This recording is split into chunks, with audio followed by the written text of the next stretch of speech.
For almost 30 years, Voller Law Firm has been winning serious injury and death cases for clients. They have collected millions of dollars on behalf of their clients and belong to the prestigious $1 Million Advocates Forum. When insurance or a wrongdoer won't pay for what they took from you, go with an award-winning firm with a track record of results. At Voller Law Firm, results matter. Make sure you go with lawyers that have the experience, ability, and financial power to hold those that hurt you accountable. Put your trust in Voller Law Firm. Give them a call at 662-323-0083.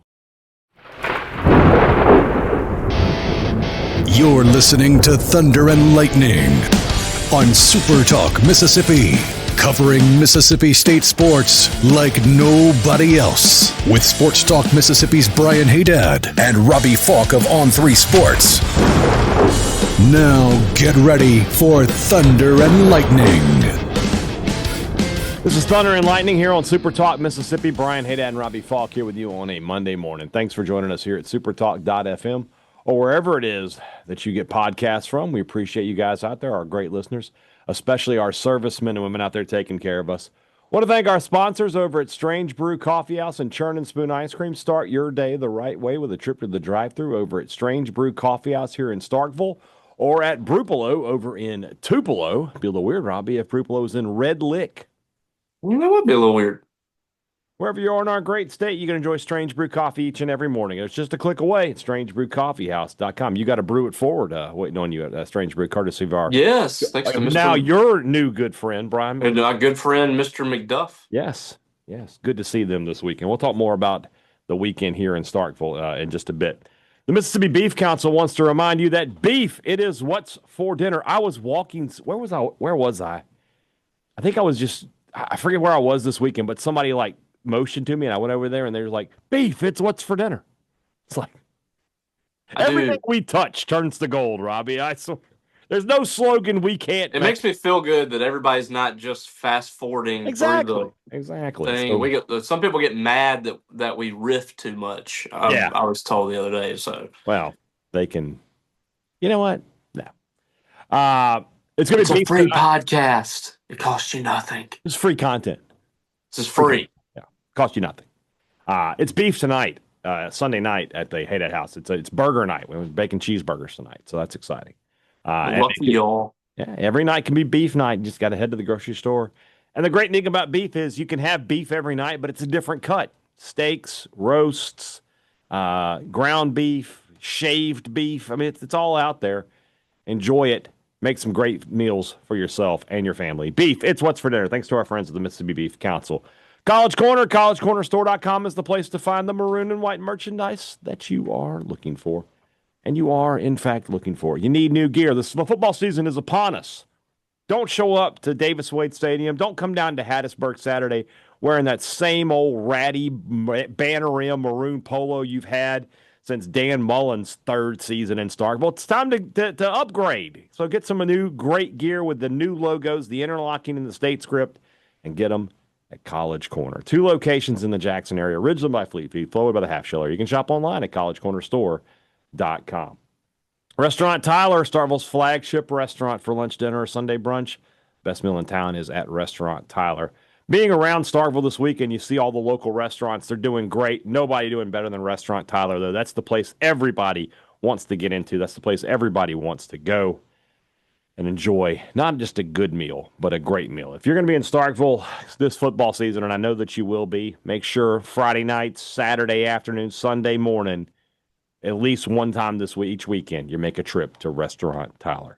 Priority One Bank, 16 locations here to serve you throughout central Mississippi. Let PriorityOneBank.com be your guide. They'll show you not only how they're going to help you invest and manage your money, but how they're going to help you prepare for the future. Now more than ever, when you have questions about your money, you need answers. You need to talk to a bank that knows you as well as it knows your money, a bank that provides a level of service that you're only going to get with Priority One Bank. Let Priority One Bank make you their priority. Robbie and I were a couple of party animals this weekend. We'll talk more about that later in the show. But it is game week. We finally have made it. We had college football. We actually had a really good college football game on Saturday over there in Ireland, complete with a dad and a brother getting into a Pier 6 altercation, apparently. So that was kind of wild. You know, if you're going to fight your own family, you should do that in America. Yeah, that should be. It's called domestic violence, not international violence. Sort of point that out. I didn't know that dads and sons fought like that anymore. Like that was a very, I mean, I don't think I'm breaking any news here, but that was like a common theme with the last generation. Yeah. Like, I'm not saying everybody did that, but it wasn't that uncommon to like for dad and son to get out in the yard. Yeah. And put on boxing gloves. Yeah. Yeah. And that's kind of like frowned upon now. Yes. For obvious reasons. So seeing that, I didn't see video or anything. I've seen the video. That's a real fight. Seeing that is it's a shock to the system. That's not a oh, come on, I'll that's not a hold me back. They were scrapping. Yeah. So like I'm kind of shocked now, like seeing people spank their kids in public. Yeah, you don't see it very often. Yeah. And I'm not one of those. I'm one of those that will. I don't really mind. But seeing other people do that used to be a common thing in the grocery store. That kind of shocks me. If I saw a father beating his son down, I would be utterly shocked. But in Ireland, maybe not though. Yeah. There was a I think I may have brought it up. I know I did it on Sports Talk, but there was a like a TikTok something I saw that made me think like, could I have beaten up my father when he was my age? So when my dad was 49, I would have been, so that's not like 17, I think. And the question is, could I have beaten up my dad at that age? No. Could I beat him up now? If I'm 49 and he's 49, could I win a fight against him? No. No. I've seen a picture of your dad. No. He would have drugged me from one end of this building to the other. My dad at 36 was incredibly fit. He would have smoked you. He would have killed me. He still would. First of all, my dad he was a hothead. I know, shocking that I might have developed something from that. My dad was a hothead in high school. And I'm talking like that, like pool room brawls, like lock in the locker room and fisticuffs in the locker room. Yeah. I was not built for that life. No. Then my dad at 36 was running like 8 miles a day and was incredibly fit. Your dad right now would beat the hell out of you, but he would explain to you while he was doing it how bad he felt about doing it. I'm sorry, Robbie. Okay. It's got to be this way. This is not what the Lord intended. That's what he did to me when I was a kid. Yeah, I believe it. So if I got a belt, it was, I hate doing this. I hate doing this. Yeah. No, the funny thing was whenever my friends were over at my house one night, and I don't care that anybody is mad that we're riffing here, but like I have friends at my house. We're watching a movie, and my dad comes through like a couple of times. Hey, son, can you take the garbage out? And like the third time he comes in there, hey guys, I'm sorry you have to see this. Robbie, go take the garbage out now. Take it out right now. That's good stuff. Like he apologized to everybody. He apologized to everybody else. Yeah, he did the best he could. All right. So it's game week here in Starkville. Obviously getting ready to head down to Hattiesburg this weekend, Mississippi State and Southern Mississippi. I believe the spread is anywhere 11.5, 12.5 right this second. Bill Connolly's S&P model today put out Mississippi State as a 37-21. That was their projected margin of victory. Was a 16-point victory for Mississippi State. I would tell you now that if that is indeed the score, that 7 points. That final touchdown for Southern Mississippi needs to come late in the fourth quarter. You need to be up 37-14, and they score a garbage score to make you feel good about what you're going into the rest of the week. Do you agree with that? If it wasn't if it was a comfortable 37-21, even without a late touchdown, like you never really felt like Southern was getting in the game late. Well, you wouldn't take. I mean, it's what it is. Yeah, it's almost a touchdown over spread. I'm just thinking about it in terms of. Are you saying it was 30-21 and State gets a touchdown to make it? That means that the game was close. No, but just maybe like So it's 37-14. Southern scores, and then that's it. Southern scores like at the beginning of the fourth quarter. Mm-hmm. But then State just holds them off the rest of the way. I feel probably okay about that, but I'd like to, I think this is the kind of the point. I'm not, obviously 3 Ps are Friday, but maybe I've fallen victim to what happens to everybody this time of year, and you want to get more optimistic. But I just look at State's offensive line, and we talked about that the other day. That they've beefed up the offensive line, literally and figuratively. They've got a group now that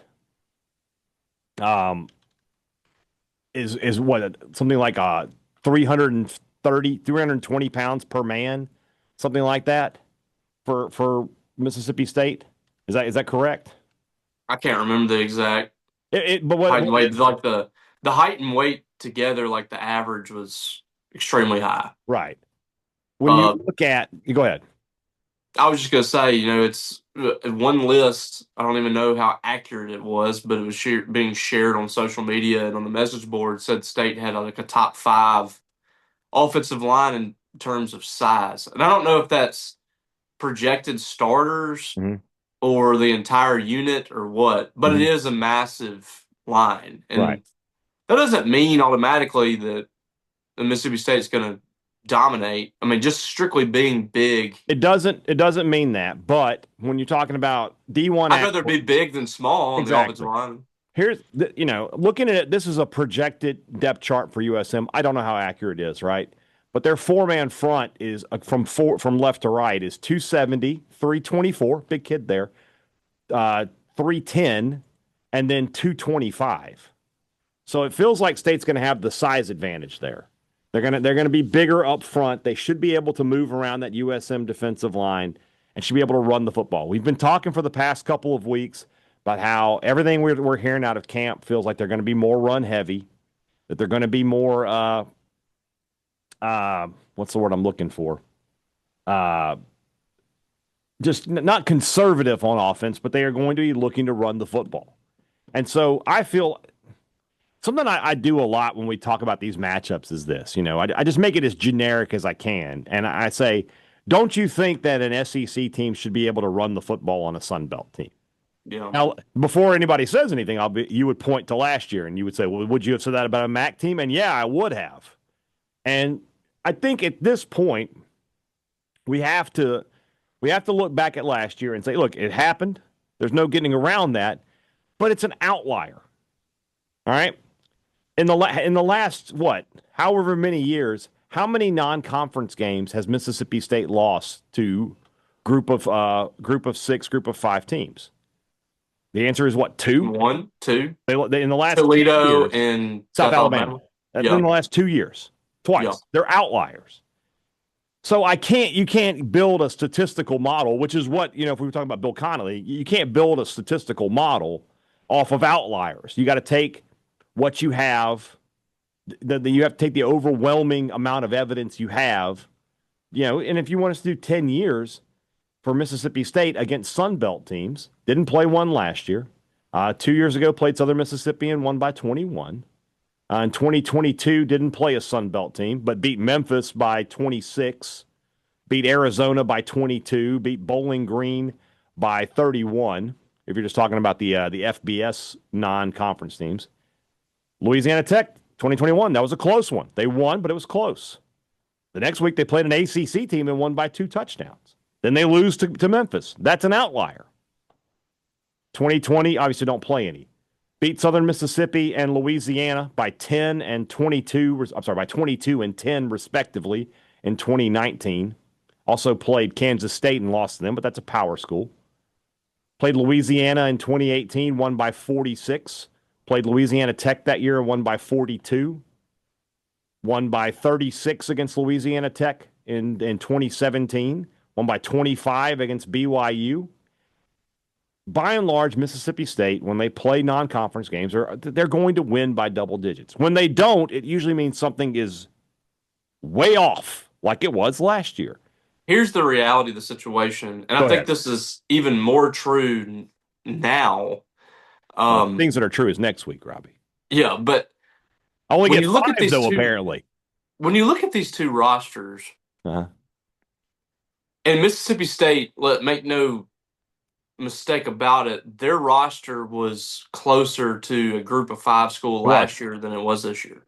So I guess I'm just assuming that Mississippi State's roster is more SEC capable this year. Mm-hmm. And this in no way is me making a prediction on what's going to happen this weekend. Anything can happen here. Mississippi State could come out extremely flat and Southern Miss playing extremely well. But we talk about, this is these are the Marshall guys that played and won the championship last year.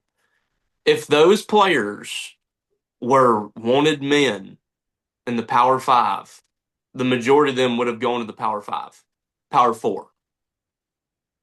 And the quarterback, maybe you can argue. The quarterback, and don't leave Josh Moten off. Mississippi State desperately wanted him, but he ended up following his coach. But I think that's not what you're saying. That's an outlier. It's an outlier. Well, it's not in even the quarterback. Outlier. I think the quarterback is kind of borderline too. I don't know if that's a Power 4 quarterback long term. I think he could play at the Power 4 level. I don't know. But what I don't think he could play at Alabama or Georgia, but he could definitely play at like Houston or something like that. Yeah, but what were his options? I don't know. I honestly don't know. And the thing with Moten is the fact that Charles Huff went to Southern Mississippi is a huge piece of that, right? If Charles Huff doesn't go to Southern Mississippi and it's between Southern Mississippi and Mississippi State wins that battle. But they had players that went to significantly better programs that didn't follow.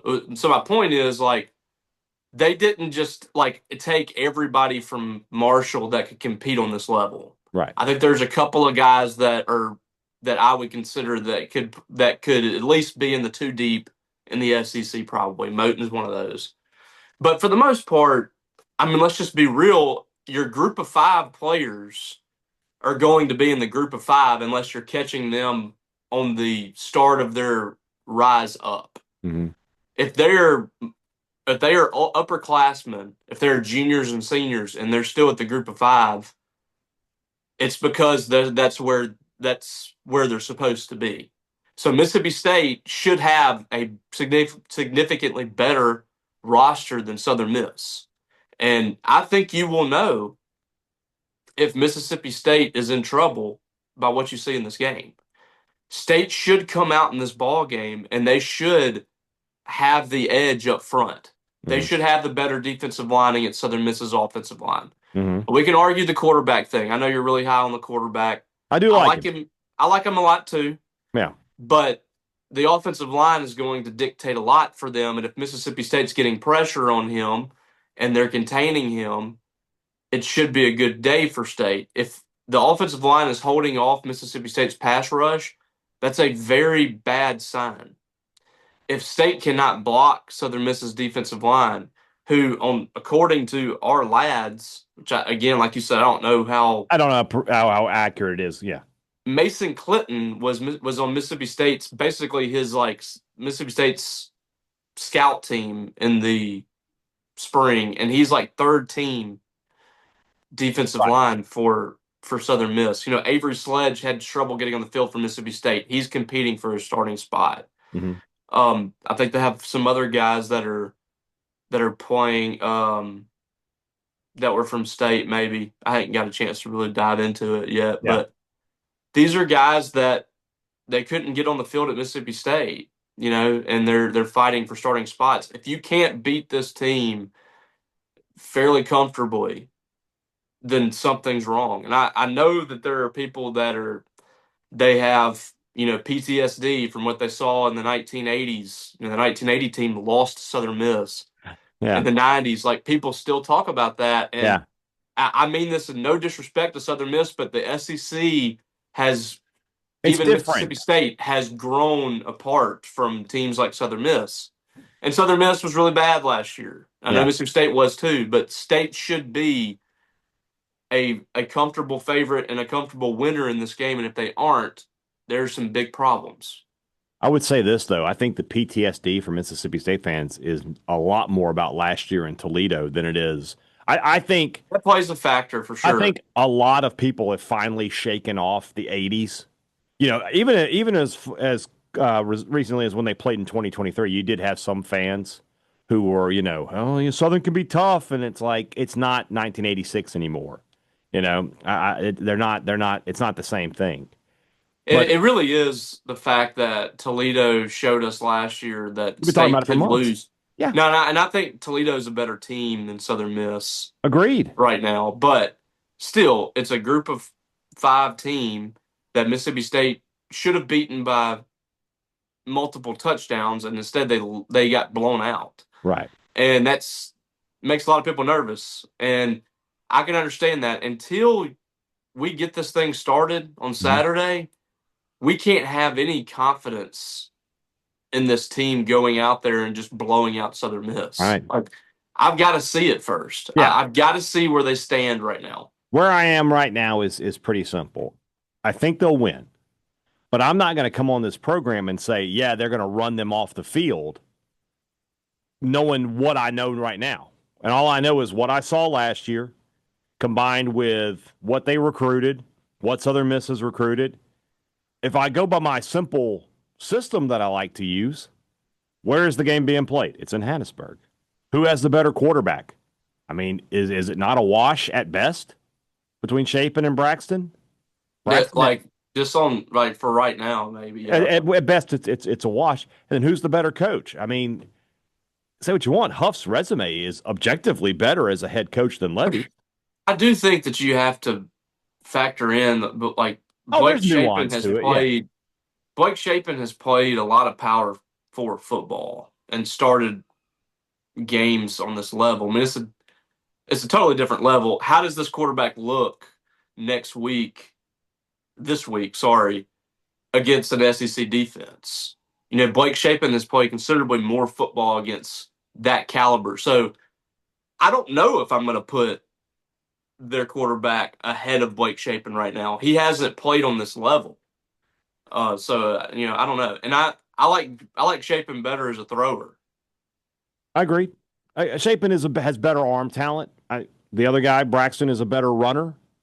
Braxton has better stats overall, but like I said, I can call it a wash because I just don't know. I just don't know what to make of Shapen right now. I think healthy Shapen, if I get 12 games of Shapen, it's going to be just fine. He'll put up really good numbers. But I worry because of what we saw last year. And I understand that, there's always big misses. I think if you look at the top 25 last year, the preseason top 25, 12, 13 teams ended up not being ranked. A lot of teams get ranked because of their name, right? Michigan, Oklahoma. There's no reason to rank Oklahoma as high as people have them ranked this year, but they're Oklahoma. Yeah, so they get that. Ridiculous. Michigan is in the top 15. They're going to be playing a true freshman quarterback in the Big Ten. That doesn't mean they're going to be a top 15 team. So I understand that you're going to have some misses. But at the same time, all I have to go on is, what I've already seen with my own 2 eyes. And I watched Mississippi State not just lose to Toledo last year, but get drug all over the field, up and down the field. Now, I am fully aware that that the team that played that game last year versus the team that played this year is by and large completely different. The coaching staff is the same, though. The coaching staff that I understand that the talent maybe wasn't where you want it to be at Mississippi State last year. They were not ready to play in that football game. They came out flat. They let Toledo punch them right in the mouth. They had no answer for anything Toledo did. They were outcoached that day. Jason Candle outcoached Jeff Levy and Coleman Hutzler that day. No getting around that fact. And so that's where my trepidation lies more than anything else with this football team, is that it's the same coaches that watched everything happen a year ago. So until I see some changes, until I see Mississippi State go out there and dominate from the start of the game to the end of the game and handle what should be a less talented opponent, I'm going to have my doubts. So what does that mean? It means that today, August the 24th, I tell you that I think Mississippi State versus Southern Mississippi could be a pretty close game. It could be a blowout. Mississippi State could go out there and just beat them by 5 touchdowns. But it could also be a game that goes deep into the fourth quarter and it's still in doubt. But if State does go out and win easily, then I'll tell you that on the next week, they're going to have a great chance against Arizona State.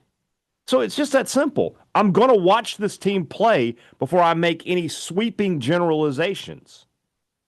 Everything I've predicted to this point is based off of one fact, that the coaches that were there last year for a season that was awful are still there right now. And I know they got better players, but sometimes that can only take you so far. You got to have the right coaches in place. And I can't sit here today after a 2-10 season and tell you with any confidence that Mississippi State does. And that's just where I am. Yeah, no, I think a lot's going to be like our narrative, our thought process. Yeah, don't use the word narrative because that has a negative connotation. A narrative is something that people build sometimes off of false pretenses. This is just our thoughts. Okay.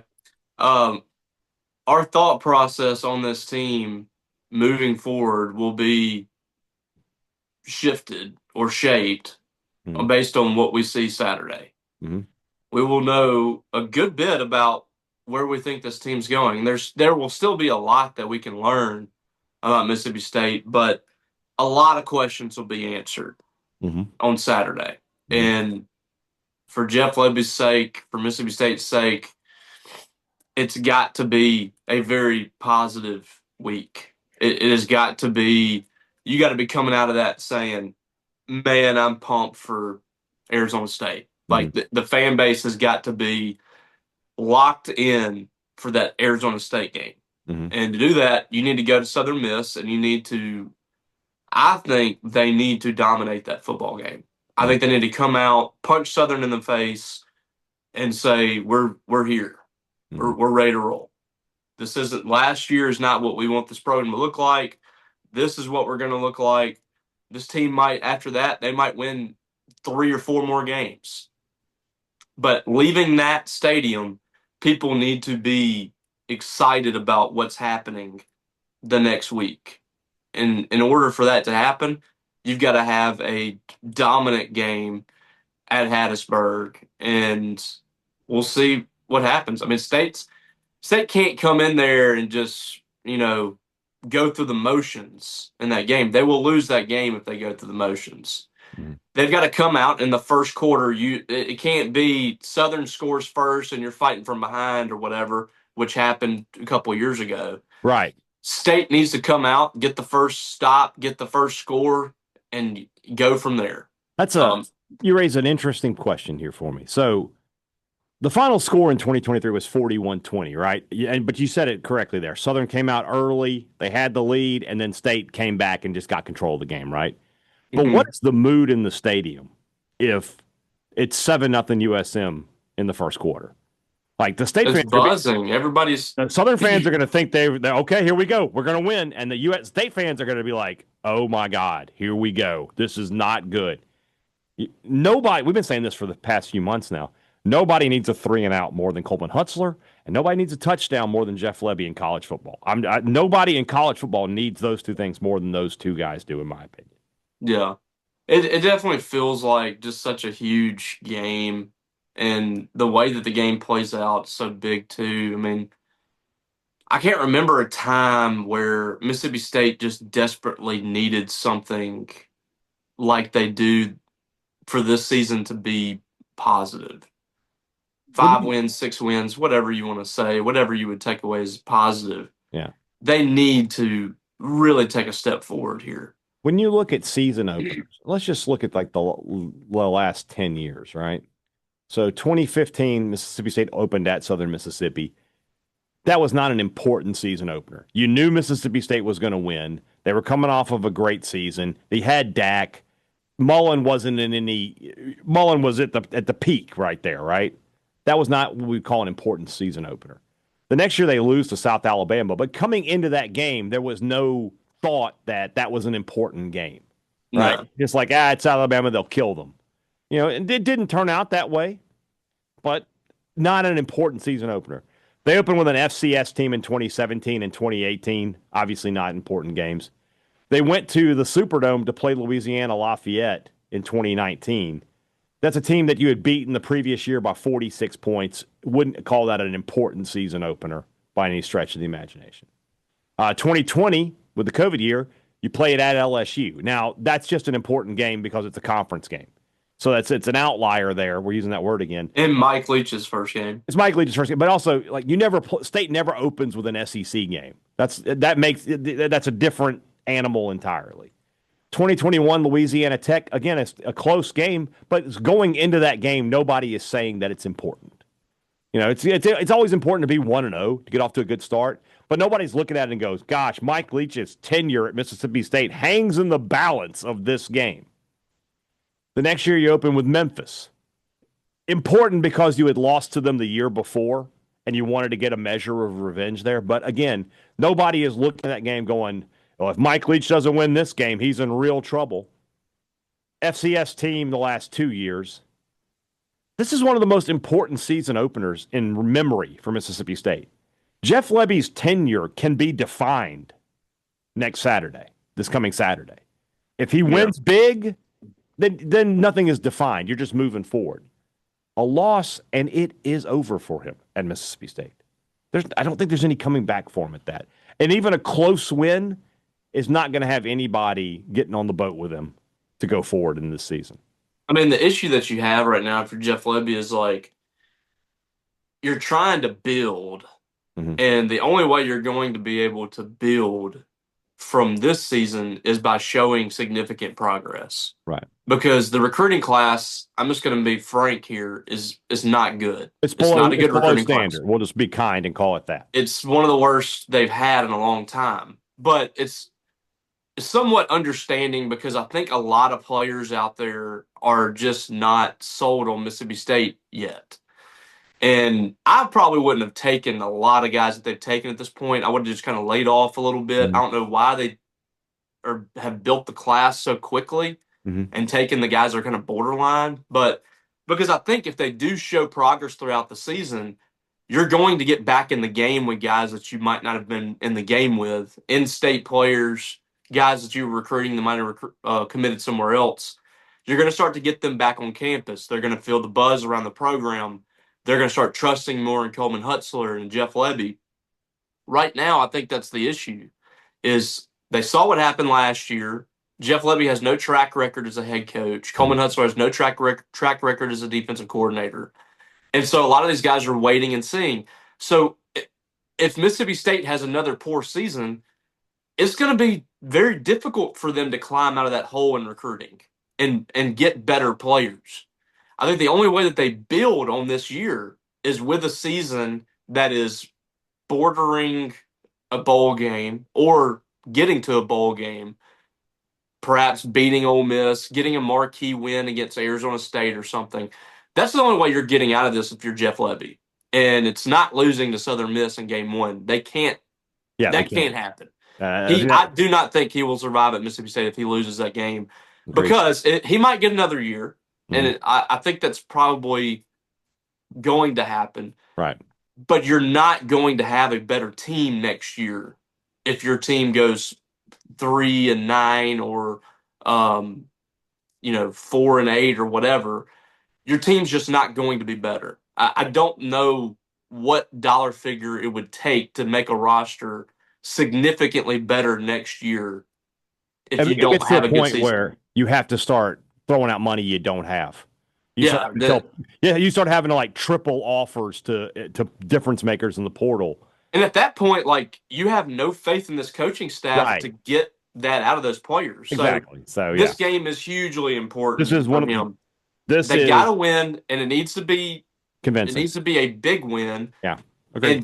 And take that momentum into a week that could be a monster night at Davis Wade Stadium. This weekend will tell us a lot. One last thing, and we've kind of hit on it, but it does exist. There's a better than average possibility that Mississippi State just goes down there and handles Southern Mississippi easily. That this game, the final score of this game is like 38-13 or something, and State just completely dominates them, and there's no concern from the opening whistle to the final whistle. And that's obviously the best case scenario for Mississippi State. Now, that's what everybody from Mississippi State's perspective is wanting to see. So that, I feel like we'd be remiss, we've talked so much about what if it's close and what happens if it goes bad. if you really like mathematically look at it, my guess is the highest percentage outcome would be state comfortably wins this football game. So that's something though, like I said, just maybe call it PTSD if you want. I'm not going to go out on that limb with Mississippi State until I'm pretty sure the tree is a little firmer in the ground. Well, if you're calling, like, if you know this is going to be an easy win for State in your mind, or you know that State's going to win 6 to 8 games this year, you're just being blindly optimistic at this point. There's nothing that's told us that's likely to happen. The only thing we can go on is what we saw last year, and we can have an opinion that this team is better, that they're bigger and they're better and they're more talented. But that doesn't necessarily mean that it's going to turn into a bunch of wins for Mississippi State. If you're that kind of person, I applaud you for it. But we can't sit here today and say Mississippi State is going to go to Hattiesburg and they're going to kill Southern Miss. They are going to beat Arizona State. They are going to win 8 games this year. They're going to beat Ole Miss. They're going to do this and that. We can't say that right now. We've got to see it first. Any kind of thought that State's going to do all of that stuff is just blind optimism. It's just hoping that all that's going to turn out that way. So until we actually see it for ourselves, that's all we can do right now is just kind of wait and see. Okay. Good news. We don't have to wait too long. Only 6 more days as we're sitting here on a Sunday afternoon. All right, let's move into the rest of the show. That's brought to you by our friends over at Two Brothers Smoked Meats and the older brother in the heart of the Cotton District. Was in the Cotton District this weekend, and so many people walking around eating at the older brother. I had somebody, where was I the other day? Oh, I was eating at this is the power of this show, but also the power of Two Brothers and the older brother. I was eating with my mother at a different restaurant. Well, we won't name it, but I wasn't at either one of those places. And somebody came and was like, Brian, I really enjoyed the show. Have you eaten at the older brother yet for dinner? Now I'm eating at another restaurant. And he asked me if I've eaten at the older brother yet. And I was like, I haven't made it over there for dinner. He's like, Brian, you got to get over there. You're always talking about you love pork chops. They got the best pork chop I ever had. I was like, I've heard really good things. All right. So we need to get over there. But I thought that was incredible that I'm eating at a different restaurant. And this guy's telling me about the older brother. I was like, I guess so. Again, I'm glad y'all are listening. So this football season, Two Brothers Smoked Meats is a great place to go to enjoy football pregame. Short walk over to Davis Wade Stadium. Great place to come back post-game as well. If you're in the Cotton District and you want a great meal, it's real simple to find one. Two Brothers Smoked Meats and the older brother. Great products, great service. Every business likes to promise it to you. They deliver it to you at Advantage Business Systems. They've been doing it. Don't ask. They've been doing it for 50 years. 50, brother. Did you see that tweet we got about this? Yes.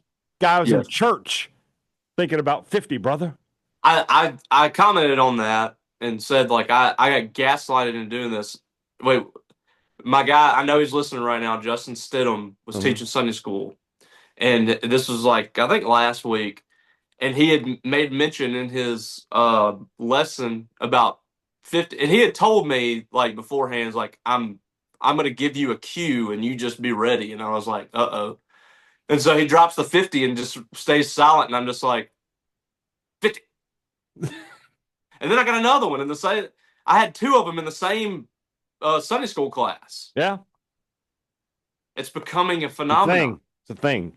When will Advantage Business Systems, I don't know if they're really in the merch business, but if they got some 50 T-shirts, I think they would sell. Yes. I'll throw that out there. What also sells is great copiers, printers, computers, laptops, anything you need for your business. It's there at Advantage Business Systems. But most importantly, what's there for you is service after the sale. When something goes wrong and you got to call somebody, you get somebody you can trust on the other end of that line with Advantage Business Systems. 601-362-9192 or visit them online, absms.com. Find out how Advantage Business Systems will help your business do business. Great product. Nope. Maroon & Co. is the place to go for the Mississippi State gear you're looking for here in Starkville. If you're going to be in Starkville for a game or for any reason, nobody's got a bigger or better selection of maroon and white than our friends over at Maroon & Co. Or you can use the website, maroonandco.com. shirts, hoodies, pullovers, T-shirts, hats. Nobody with a better selection of hats. I'll guarantee that. It's all right there for you at Maroon & Co. Use our promo code Thunder15 to save 15% off regular price. Some exclusions do apply. Next time you're looking for Mississippi State gear, it's easy to find. You got to go to Maroon & Co. Hot out there. Actually, not as bad this weekend. Nice. So maybe instead of saying I got to get through this, you're thinking, hey, I'm going to take my time and enjoy this somewhat fall weather that we're having. That means you got to get some John Deere behind you on that one. John Deere commercial mowers, compact tractors, gators, they're all for you right there at Scruggs Farm, Lawn, and Garden. Whatever you're looking for to help you around your house. If you got repair projects, if you're working out in the garden, if you're mowing the grass, if you've got a weed eat, if you've got a cookout for the family this weekend, or maybe you don't have to do any of that stuff and you're just going to get out on the water, it's all right there for you at Scruggs Farm, Lawn, and Garden. Go to this weekend, before you do anything else, head over to Saltillo. See our friends at Scruggs Farm, Lawn, and Garden. They have what you want for less. Robbie and I, on Friday night, Robbie was there. Saturday night, I was there to see the Party Animals versus the Texas Tailgaters. My friends all became big Texas Tailgaters fans. They were taunting the Party Animals fans. I thought it was. Oh, they just did the whole, like, you cheer for the heel? They went heel. It was great. You know what was crazy about this? I wanted a Texas Tailgater shirt, but they didn't have. I guess I got to lose more weight. That 2X was the biggest thing they had. Texas Tailgaters were at Starkville Academy this week, by the way, doing batting practice. That's pretty cool. I was completely taken aback when they're announcing the starting lineups. And first of all, the third baseman from Ole Miss's softball team was the starting second baseman in this game. I was like, wait, I remember her. Yeah. And very, very talented, by the way. Yeah, and then flashed a Hottie Toddy shirt, though. Yeah, she got a boo from the crowd. Yeah, she should, yes. And then Zach Watson from LSU was I remember him playing for the Texas Tailgaters. It was kind of interesting. I've heard that somebody will have to confirm this. I've heard Peyton Chatagnier is in this league.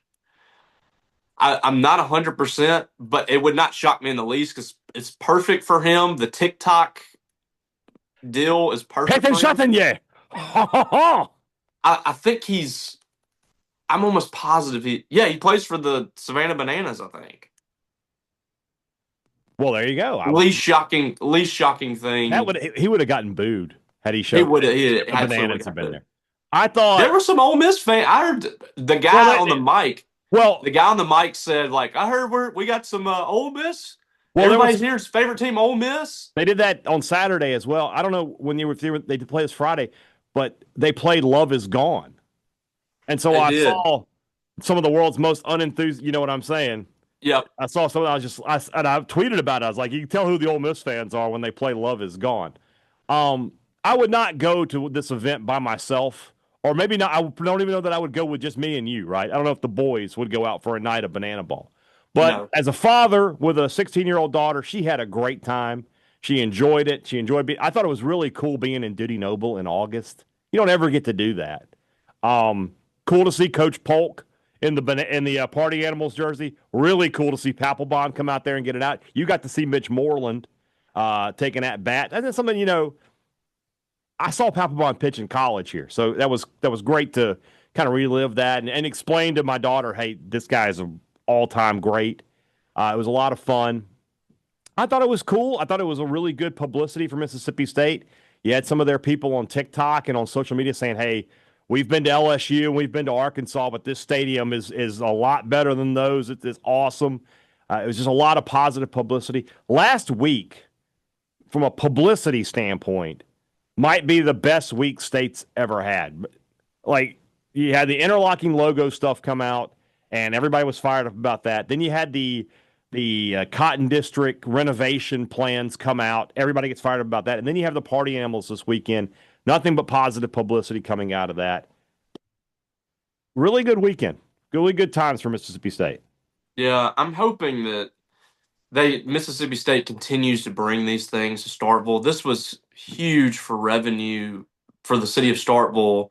Before football season even starts, it was almost like another football weekend. Yeah. Cotton District was slam-packed. Well, Well, you know what it was? Lunch on Sunday was a madhouse everywhere. Yeah, we were in the district on Saturday. You know, they had the thing at the landing that you were over at. Yeah. I was having lunch with some friends and watching football, and like everywhere was packed. People were walking around. It was great. It was great to see. What you said, football weekend. I say it like, Mississippi State baseball should always have super regional or regional weekends. That's what this was. I Yeah. mean, you and I have been to enough baseball games. We have the trained eye. I don't know about Friday night. I would say there were at least 13,000 there Saturday. Yeah, I think there were, from what I could tell from the crowd shots, there's probably more people there Friday. Yeah, that's what it seems like. But still, I mean, we're talking about close to I'm going to say around 30,000 tickets for the weekend. Yeah, sold, and there were some people that went back Saturday and watched it again. But most everybody it was two different crowds, mm-hmm. and I had the Ole Miss burners and my mentions making fun of Mississippi State for having this. Like, imagine making fun of someone for selling out their baseball stadium 2 nights in a row for something that is becoming a nationwide phenomenon. The Savannah Bananas played at selling LSU out and played at Arkansas, and like I don't understand the people that crap on that. Like I mentioned, having Hardy at Dudy Noble, that was objectively a great concert. It was great views. Having it in that environment was awesome. To have Hardy this year and then the Savannah Banana Ball, the party animals, whatever, this weekend, like that's 2 years in a row of great stuff. I want to see more of it. I want to see Starkville become, an entertainment spot, place that pulls in big talent. And you don't have to have big concerts, every month. Right. You can have one every now and then, yeah. One huge blowout every single year, whether that's at Dudy Noble or Davis Wade Stadium. I would love to see more concerts in the Hump. I just feel like there's so much you can do to boost Starkville up in Mississippi State, and I just feel like it hasn't been taken care of in recent years. And hopefully this is a move in the right direction. I'm hoping this wasn't, this was booked way out. I'm hoping that wasn't like the end of the deal. Like Dudy Noble should be hosting things every late summer, late August into September, whatever. Mm-hmm. Or they should have like some summertime concerts, things like that. It was awesome having that inside the stadium, inside Dudy Noble. I think that there's so much you can do with that space, and it's not quite like too big, but it's also not a small venue, so you can have some really exciting things there. Mm-hmm. So it's a really good spot for things like that. And people have their thoughts on this whole banana ball thing, and you just have to look at it as like the way we look at wrestling. It's just a show. It's just entertainment. What I would say about it is it's based around baseball. They're very clearly targeting kids. Yeah.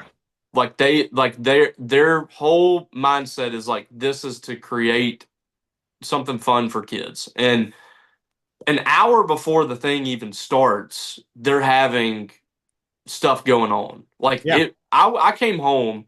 I mean, they got a band outside, and I was like scratching my head, like rubbing my temples, and my wife's like, "What's wrong?" Like, I'm just way overstimulated. Like, it was a bit much for me. I'm not like old man, but it was like it's constant action. It's stuff constantly going on. You have to be paying attention, whatever. For kids, I think it was incredible. It was like if I was a kid at my daughter's age, 6 years old, I would have loved it.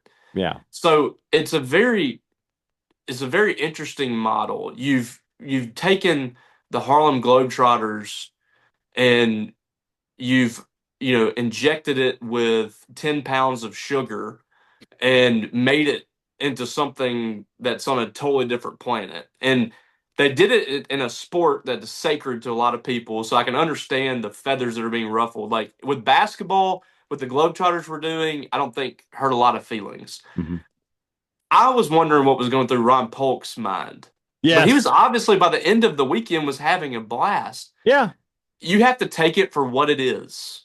It's not, I think, just the sport of baseball. It's entertainment, and that's how I looked at it. I think Ron Polk is pro baseball. Anything that gets, because there may be a kid who's like, he went to a Savannah Bananas game, a Party Animals game, and that got him into real baseball. Yeah. I think Ron Polk is anything that promotes the game of baseball in any way. He wants to be a part of that. So I think that's. I hope we separate like this though from actual baseball. Like I hope that kids are not. I hope that kids are not coming up and thinking like I want to do like when they go to the plate, they're dancing, thrusting their hips when they get to the plate. We don't need that. Yeah. But if you came into this like I did and told myself this is basically a traveling circus, but a lot cooler, then I think that you enjoyed yourself over the weekend. I had fun. I came in and I said, this is entertainment. It's not a baseball game. Let's have some fun. And I had a good time. I had a really good time. And I wasn't sure I was going to be totally honest, but I came in with an open mind and I had a really good time. And I agree with you. I hope they can come back to Starkville very soon, because if nothing else, it's a great weekend for the city to have people here from all. I mean, you mentioned Ole Miss fans, but they asked on Saturday night, are there any LSU fans here? Are there any Alabama fans here? So people obviously traveled for this. Yeah. Getting people into town for an extra weekend, very good thing. Tomorrow's show, we're really into it now. We'll be telling you what Jeff Lebby had to say at his press conference, first one of the season, plus week 1 predictions between me and Robbie to find out who at the end of the season is going to get stuck with that dinner tab. Needs to be Robbie this year. We need him to pay. I think that's just the way that it needs to be. I just had a child, Brian. You wish for me in the streets? I would never do that.